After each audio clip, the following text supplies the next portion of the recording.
السلام علیکم دوستو، کیا آپ کو معلوم ہے کہ ایک مسلمان کا غیر مسلم ملک میں جب ہوتا ہے تو اس کے ایمان کو کس طریقے سے جانچا جاتا ہے؟ آئیے میں آپ کو ایک واقعے سے اس کا مفہوم سمجھ جاتا ہوں۔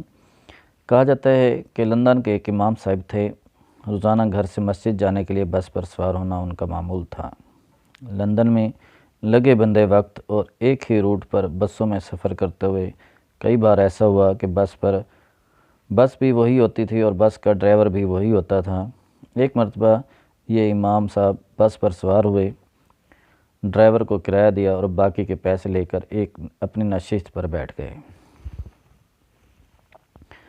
ڈرائیور کے دیے ہوئے باقی کے پیسے جیب میں ڈالنے سے قبل دیکھے تو پتہ چلا کہ اس میں کچھ پیسے زیادہ آ گئے ہیں۔ پہلے امام صاحب نے سوچا کہ یہ معمولی سی رقم ہے اور اترتے ہوئے ڈرائیور کو واپس کر دوں گا کیونکہ یہ اس کا حق نہیں ہے۔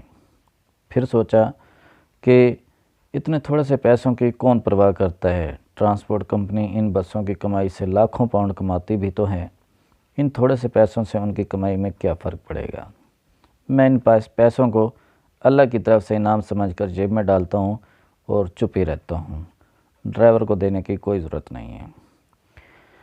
اسی کشمکش میں کہ واپس کروں یا نہ کروں، امام صاحب کا سٹاپ آ گیا۔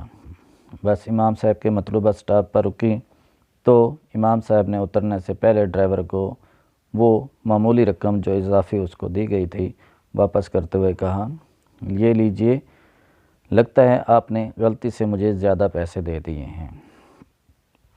ڈرائیور نے وہ پیسے واپس لیتے ہوئے مسکرا کر امام صاحب سے پوچھا، کیا آپ اس علاقے کے مسجد کے نئے امام ہیں؟ میں بہت عرصے سے آپ کی مسجد میں آ کر اسلام کے بارے میں معلومات لینا چاہ رہا تھا اور یہ اضافی رقم میں نے جان بوجھ کر آپ کو زیادہ دے دی تھی تاکہ آپ کا اس معمولی رقم کے بارے میں رویہ پرکھ سکوں۔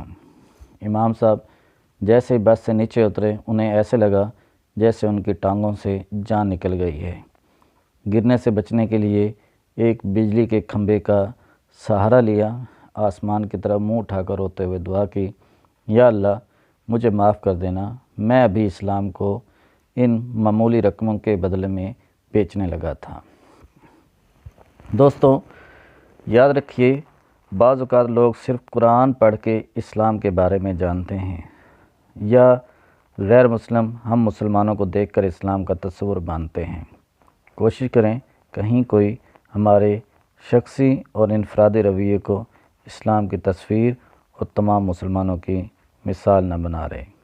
اگر ہم کسی کو مسلمان نہیں کر سکتے تو کم از کم اپنی کسی حرکت کی وجہ سے اسے اسلام سے متنفر نہ کریں، اسے اسلام سے دور نہ کریں۔ ہم مسلمانوں کو زیادہ احتیاط کی ضرورت ہے کیونکہ سفید کپڑے پر لگا داغ دور سے نظر آ جاتا ہے۔ السلام علیکم۔